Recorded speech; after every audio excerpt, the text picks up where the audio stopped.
Declaraciones de Yellen, pero mientras tanto vamos ya con otra de las entrevistas del día. Eduard Moya, Chief Market Strategist at MarketPulsa y Oanda. Edward, good afternoon. How are you? Very good. Thank you for having me.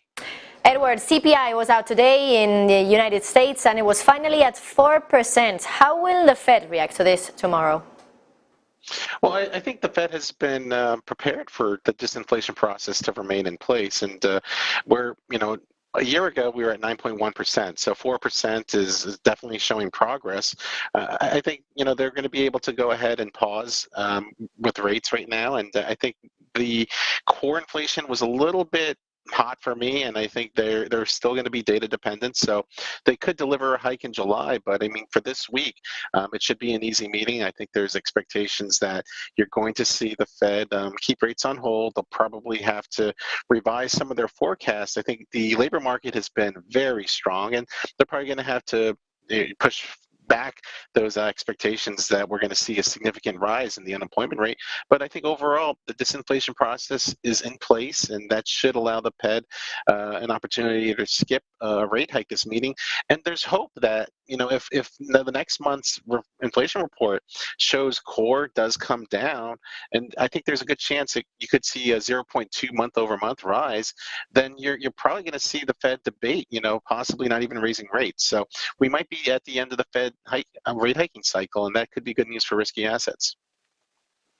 Edward, markets are sure that tomorrow we will have a pause in rate hikes for the Federal Reserve. Do you think it will be a long pause which will end eventually with a rate cut, or is it a temporary pause to raise rates again soon? You said probably we will have a rate hike in July.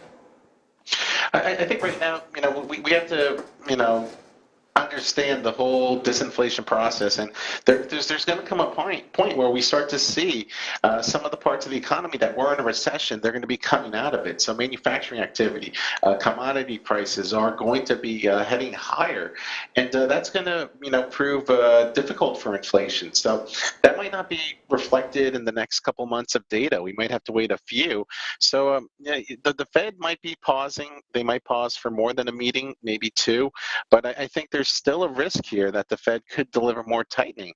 We have to remind ourselves this economy has really impressed. It has been resilient throughout large parts of the pandemic, and I think there's there's going to be a lot of optimism, expectations here that once the Fed is done, the market's going to fixate over rate cuts. But I think higher for longer is clearly in place, and I don't anticipate any rate cuts possibly happening until next year. And that still the risk of more tightening is still on the table. Edward, the S&P 500 is now in a bull market again after going up 20% from October lows.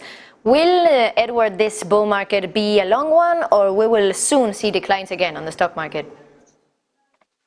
I think there's still a little bit of momentum that could be left in this bull market rally. There's still, I think, a big interest that's growing for a lot of these mega cap tech favorite trades. The AI trade could still be in its early stages, but I think once we start to see lending take a big hit, once we start to see more significant weakness in the economy, that's going to really prove to be troubling for earnings, I think, for the next couple of quarters.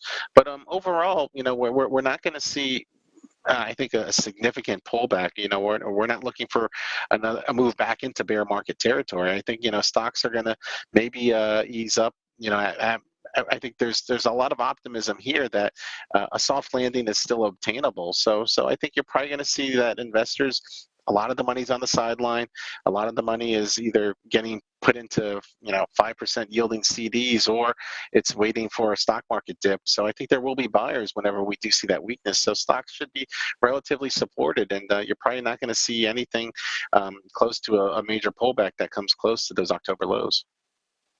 What finally happens to the stock market? Eduard Moya, Chief Market Strategist at MarketPulsa y Oanda. Thank you so much, as always, for being in Negocios Televisión.